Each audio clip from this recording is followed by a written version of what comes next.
Good morning, student. Welcome to my class. Today we are studying about the poem The Snare.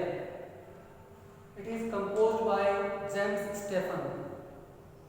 आज हम the snare poem का अध्ययन करेंगे जिसके कवि जेम्स स्टेफन्स हैं। James Stephen was born in Dublin. ये डबलिन में पैदा हुए थे। जेम्स स्टेफन कहाँ पैदा हुए थे? Dublin. Dublin is a famous city. It is also capital of Ireland. Dublin में ये पैदा हुए थे। He started his career as stenographer. He started his career as stenographer. उन्होंने अपना जीवन जो है स्टेनोग्राफर के रूप में शुरू किया था। स्टूडेंट्स, द स्नेयर पोएम जो है जेम्स स्टेफन्स के द्वारा लिखन है। स्टेफन्स डबलिन में पैदा हुए थे। इन्होंने अपना कैरियर जो है एक स्टेनोग्राफर के रूप में शुरू किया था। और खास बात यह है जेम्स स्टेफन जो थे इनकी गैदरिंग आर्ट में विशेष रुचि थी। गैदरिंग आर्ट साहित्यिक रचनाओं में, साहित्यिक कृति में इनकी विशेष रुचि थी। आज हम इस पोएम का अध्ययन करेंगे और ये जो पोएम है इसकी विशेष जो थीम है वो क्या है? Main theme of this poem is the poem is protection of protection and freedom for wild animal.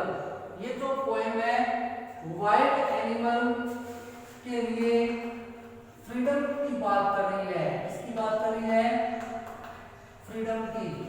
Writer इस पोएम के माध्यम से जो जंगली जीव जंतु है उनकी फ्रीडम के बारे में बताना चाहता है। द स्नेयर पोएम का हम शाब्दिक अर्थ देखते हैं और कवि इस कविता के माध्यम से क्या कहना चाहता है वो इस पोएम को पढ़ने के पश्चात हमें पता चलेगा। तो first of all we read this poem. I hear a sudden cry of a pain. There is a rabbit in a snare. Now I hear the cry again, but I cannot tell from where. He is calling out for aid, crying on the frightened air, making everything afraid, wrinkling up his little face as he cries again for aid, and I cannot find the place. Next stanza, and I cannot find the place where his paw is in the snare. Little one, oh little one, I am searching everywhere. This is snare poem. It is composed by James Stephens. इस poem की विशेष बात क्या है वो देखते हैं। There are 4 stanza in this poem. इस कविता में 4 स्टेंजा है। First, second and third and fourth. 4 stanza है। What is the main characteristics of this poem? इस पोएम की प्रमुख विशेषता क्या है? See at the last line of every stanza. First stanza की अंतिम लाइन देखिए, but I can not tell from where.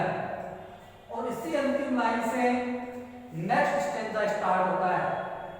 अगला जो स्टेंजा है वो इस पोएम की अंतिम लाइन से शुरू हो रहा है, but I can not tell from where.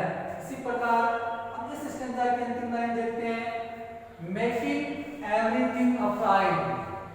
और नेक्स्ट स्टेंजा की फर्स्ट लाइन देखते हैं, मेकिंग एवरीथिंग अफ्राइड। इसी प्रकार इसकी देखते हैं, and I can not find the place.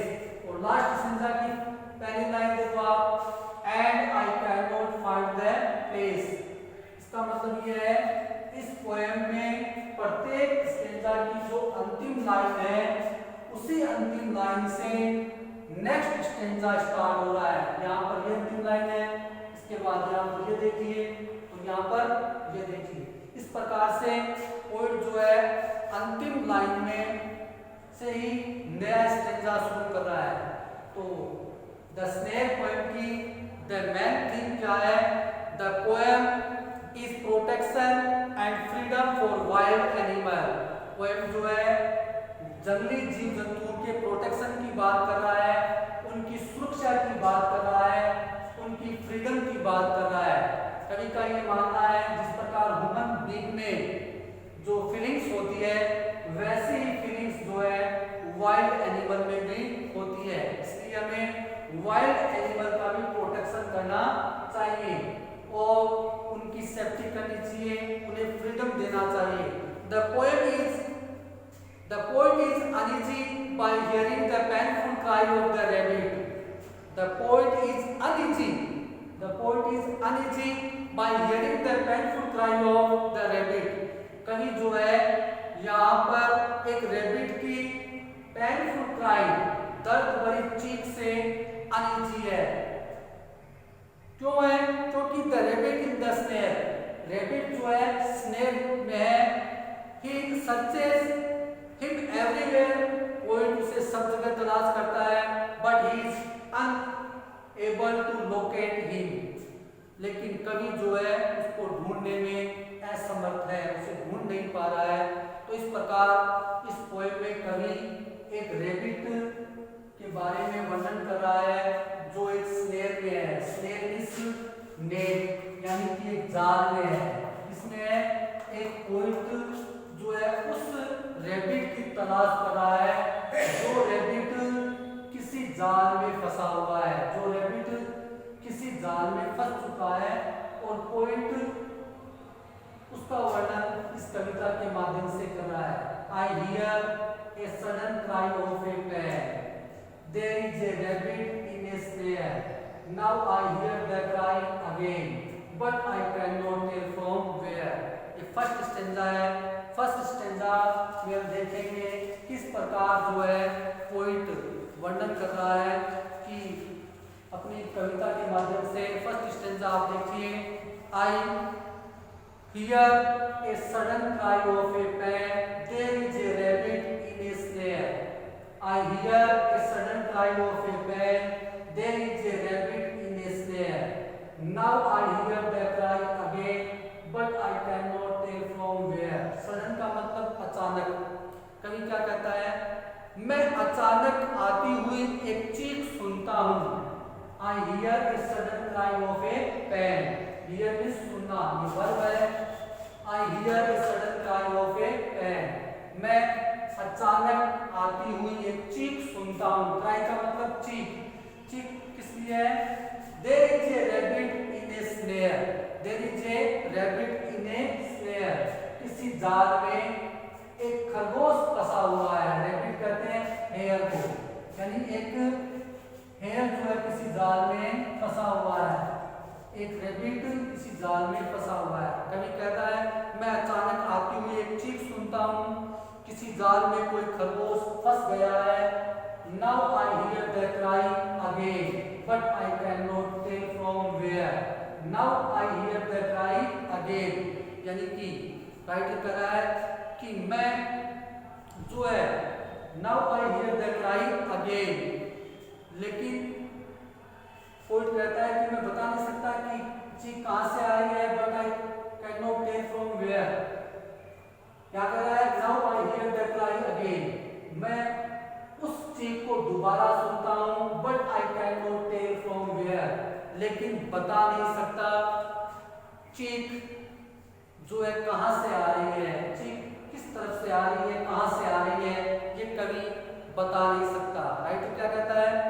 मैं अचानक आती हुई एक चीख सुनता हूँ, किसी जाल में कोई खरगोश फंस गया है, लेकिन मैं नहीं बता सकता वह कहां से मदद के लिए पुकार रहा है। क्राई अगेन, मदद के लिए पुकार रहा है। राइटर को पता नहीं है कि वो कहां से जो है उसे मदद के लिए पुकार रहा है, but I can not tell from where. ये स्टेंजा फर्स्ट स्टेंजा में पता चलता है I hear a sudden cry of a pain, there is a rabbit in a snare. Writer कह रहा है मैं अचानक आती हुई हूँ there is a rabbit in a snare, किसी जाल में एक खरगोश फंसा हुआ है। Now I hear the cry again, अब मैं वापस या पुनः उस चीख को सुनता हूँ। But I can not tell from where, लेकिन मैं बता नहीं सकता चीख कहाँ से आ रही है। But I can not tell from where, लेकिन मैं बता नहीं सकता चीख कहाँ से आ रही है। He is calling out for aid, aid का मतलब होता है सहायता यानी कि हेल्प। कहता है he is calling out for aid, वह हेल्प के लिए पुकार रहा है, सहायता के लिए पुकार रहा है। ही किसके लिए यूज हुआ है? He is use for rabbit, he is here use for rabbit. यहाँ ही जो है रैबिट के लिए यूज हुआ है कि जो राइटर है वो उसको ही से संबोधित कर रहा है, क्योंकि राइटर का ये मानना है पशु पक्षी के अंतर्गत ही मानव की तरह फीलिंग्स होती है, वो भी मानव की तरह जो है फीलिंग्स रखते हैं, इसलिए राइटर यहाँ ही का यूज कर रहा है। He is calling out for aid, वह सहायता के लिए पुकार रहा है। कौन पुकार रहा है? रैबिट। ही किसके लिए यूज हुआ है? He is use for hare, he is use for rabbit. ही यहाँ पर रैबिट के लिए यूज हुआ है, हेयर के लिए यूज हुआ है। नेक्स्ट स्टेंजा देखिए, नेक्स्ट देखते हैं हम यहां से। He is calling out for aid, यहां तो हो गया। अब देखिए crying on the frightened air making everything afraid, crying on the frightened air making everything afraid, crying everything afraid, प्रत्येक प्राणी को भयभीत करने वाली चीख, प्रत्येक प्राणी को भयभीत करने वाली चीख सुनाई देती है। मेकिंग एवरीथिंग अफ्राइड, अफ्राइड का मतलब होता है भयभीत करना, मेकिंग बनाना, एवरीथिंग सब कुछ, everything making everything afraid, making everything afraid. Writer कहता है प्रत्येक प्राणी को भयभीत कर देने वाली चीख निकालने वाला खरगोश अपने जो है wriggling up his little face, right क्या कर रहा है? मेकिंग एवरीथिंग अफ्राइड, प्रत्येक प्राणी को भयभीत कर देने वाली चीख, मेकिंग एवरीथिंग अफ्राइड, प्रत्येक प्राणी को भयभीत करने वाली चीख, wrinkling up his little face, little face कहते हैं छोटे चेहरे को, रिंगलिंग अप का मतलब होता है सिकुड़ना, सिकुड़ना, wrinkling up his little face, making everything afraid, प्रत्येक प्राणी को भयभीत कर देने वाली चीख, wrinkling up his little face, उसके छोटे चेहरे को सिकोड़ती है, सिकुड़ देती है। As he cries again for aid, जैसे ही वह पुनः सहायता के लिए चीख लगाता है। And I can not find the place, और मैं उस स्थान को ढूंढ नहीं पा रहा हूं। क्या कहता है राइटर? प्रत्येक प्राणी को भयभीत कर देने वाली चीख, खरगोश अपने सिकुड़ते हुए विकृत छोटे से चेहरे से पुनः चिल्लाकर मदद मांग रहा है। But I can not find the place, लेकिन मैं उसको ढूंढ नहीं पा रहा हूं। यानी राइटर कह रहा है मैं उस स्थान को ढूंढ नहीं पा रहा हूं। राइटर को वो स्थान नहीं मिल रहा है। प्लेस का मतलब स्थान, फाइंड मींस ढूंढना, पता लगना। आई can not find the place, और मैं उस स्थान को ढूंढ नहीं पा रहा हूं। फोर्थ स्टेंजा देखिए, see at fourth stanza, and I can not find the place, मैं उस स्थान को ढूंढ नहीं पा रहा हूं। वेयर हिज पा is in the snare, pa का मतलब होता है पंजा, स्नेयर मींस जाल। हिज आया है रैबिट के लिए, his is used for rabbit. Where his पा इज इन द स्नेयर, उसका पंजा जाल में कहां है? Little one, oh little one, I am searching everywhere. Little one, oh little one, I am searching everywhere. Writer क्या कह रहा है, मैं उस स्थान को ढूंढ नहीं पा रहा हूं जहां उसका पंजा जाल में फंसा है। लिटिल वन, अरे छोटे, ओ लिटिल वन, अरे छोटे प्राणी, आई एम सर्चिंग एवरीवेयर, मैं सभी स्थानों पर तुझको ढूंढ रहा हूं। राइटर क्या कहता है, little one, oh little one, I am searching everywhere, छोटे प्राणी, अरे छोटे प्राणी, आई एम सर्चिंग एवरीवेयर, मैं तुझको या तुझको हर स्थान पर ढूंढ रहा हूं। सर्चिंग का मतलब तलाश करना, ढूंढना। इस प्रकार से इस पोएम के माध्यम से पोएट जो है यहाँ पर एनिमल्स, जो वाइल्ड एनिमल्स है उनके प्रोटेक्शन और उनकी सेफ्टी की बात कर रहा है। इसके अलावा ये कह सकते हैं राइटर का जो है जंगली जीवों के प्रति या जीव जंतुओं के प्रति अच्छा स्नेह है और उसी के माध्यम से राइटर जो है यहाँ पर उसको व्यक्त कर रहा है। So this poem is describing about the protection and freedom of wild animals. The poet is uneasy by hearing the painful cry of the rabbit in the snare. He searches him everywhere, but he is unable to locate him.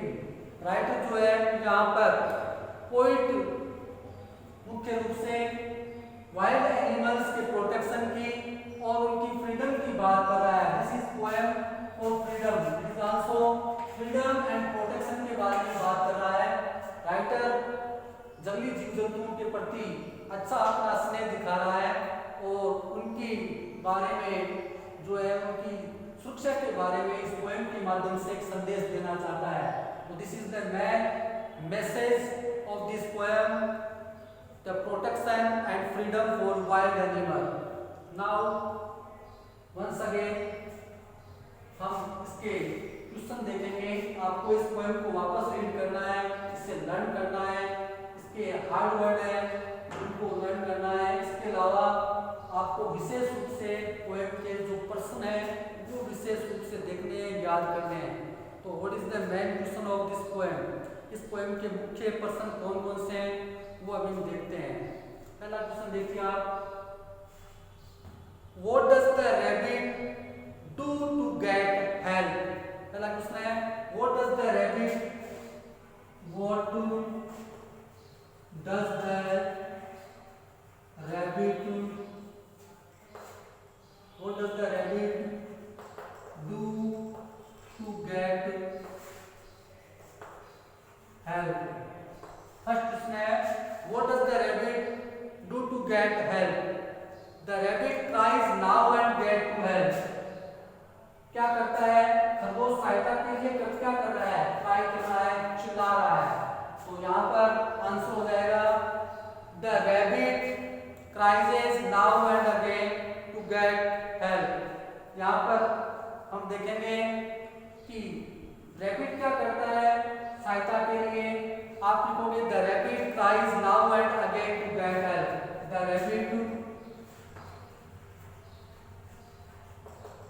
cries now and again for help, to get help. The rabbit cries now and again to get help. First question ये हो जाएगा। इसके अलावा second question देखिए, why cannot the poet help the rabbit? Why cannot the poet help the rabbit? कवि जो है खरगोश की सहायता क्यों नहीं कर पा रहा है। तो इसमें देखिए why cannot the poet help the rabbit? Why cannot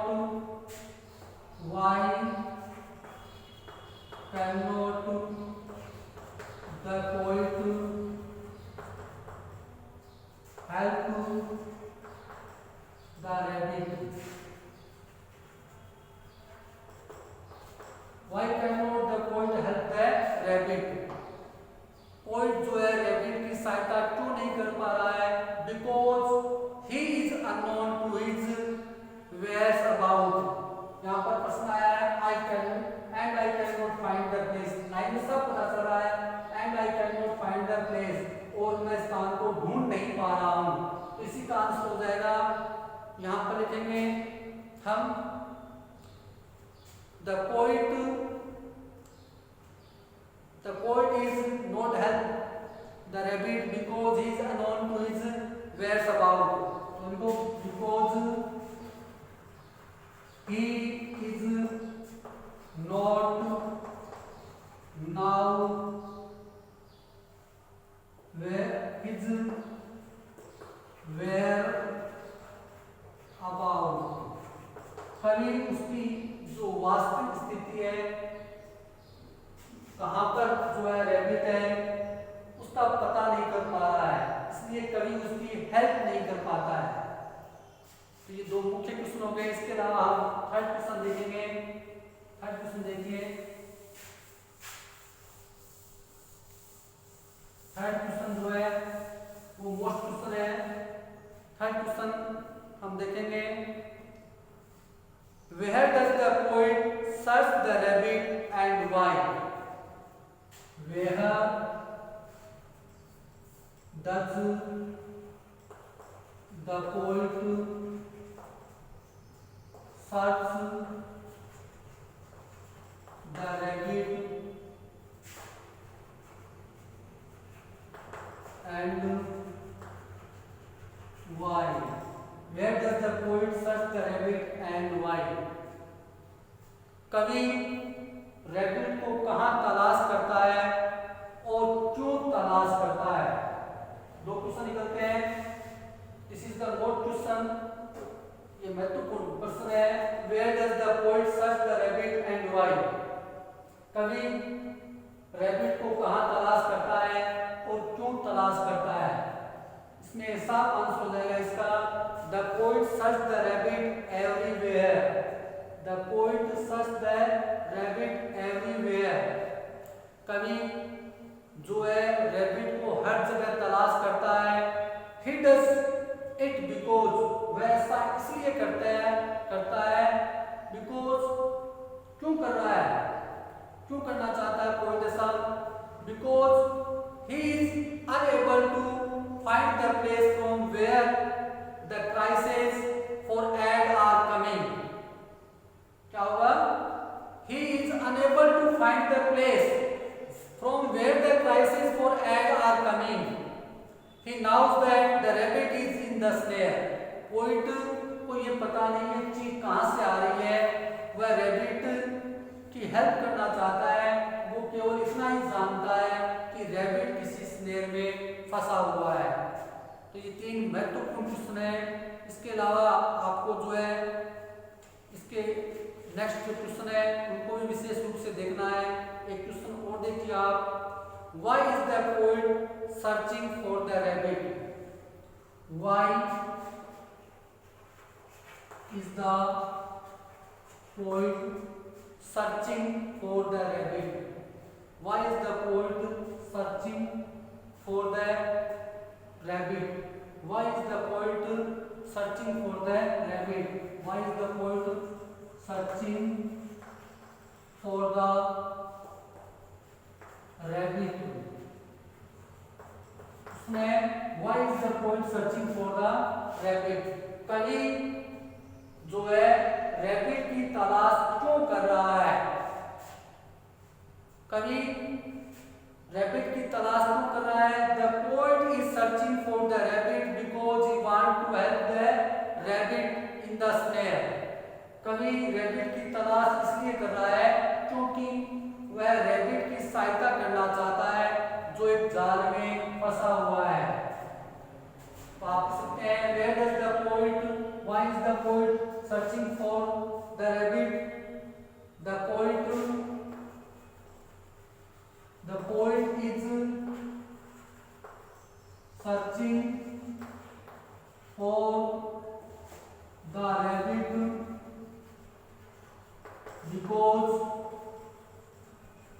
because he wants to help, because he wants to help the rabbit वह उसकी सहायता करना चाहता है rabbit in the snare. Rabbit in snare. फिर से देखिए, why is the poet searching for the rabbit? The poet is searching for the rabbit because he wants to help the rabbit in snare. कवि rabbit की तलाश इसलिए कर रहा है क्योंकि वह स्नेर में फंसे हुए रैबिट की सहायता करना चाहता है। नेक्स्ट क्वेश्चन देखिए, who is afraid and why? Who is afraid and why? Who is afraid and why? Who is afraid and why? कौन भयभीत है और क्यों है? Who is afraid and why? Afraid कौन है? सहायता के लिए कौन पुकार रहा है? रैबिट। सहायता के लिए रैबिट पुकार लगा रहा है, चीख लगा रहा है। तो अफ्राइड कौन है? रैबिट। रैबिट जो है वो अफ्राइड है और क्यों है? क्योंकि वह जाल में फंसा हुआ है। तो a rabbit is afraid, a rabbit is afraid. Answer क्या हो जाएगा? A rabbit is afraid. एक खरगोश भयभीत है। क्यों है? नेक्स्ट क्वेश्चन इसी में लिखा है एंड व्हाई, क्यों है? रैबिट अफ्राइड क्यों है? Because he is trapped in snare. He is trapped in snare because he is trapped in a snare. क्योंकि वह एक जाल में फंसा हुआ है। The poet is also afraid. Poet भी अफ्राइड है। The poet is also afraid because he is unable to help. Because the poet is also afraid. The poet is also afraid because he is unable to help. कभी भी जो है भयभीत है क्योंकि वह सहायता नहीं कर पा रहा है। तो these are the most question of this poem. Please write and learn all the question and one question for your homework. एक प्रश्न जो है वो आपके होमवर्क के लिए है, वो आप नोट कीजिए। वो है write the theme of the poem snare. आपको snare poem की थीम लर्न करनी है, उसको लिखना है। This is nice poem. आपको एक बार फिर मैं इसको रिपीट कर दूं। The snare is composed by James Stefan's. ये स्टेफन्स के द्वारा रचित है। इस पोएम में कवि जो है वाइल्ड एनिमल्स के फ्रीडम और उनके प्रोटेक्शन की बात करता है। कवि यहाँ पर एक रैबिट की स्थिति का वर्णन कर रहा है, किस प्रकार एक रैबिट जो है अपनी दर्द भरी चीख से जो है सहायता के लिए पुकार लगाता है और राइटर जो है उसकी सहायता नहीं कर पाता है क्योंकि राइटर को जो है उसके वास्तविक स्थिति का पता नहीं चलता है कि पोएट जो है ये पता नहीं लगा पाता है कि कहाँ पर रैबिट जो है छिपा हुआ है। क्लियर है? और इस प्रकार आपको इस पोएम को लर्न करना है। This is nice poem. Okay, that's all for today. Have a good day. Thank you.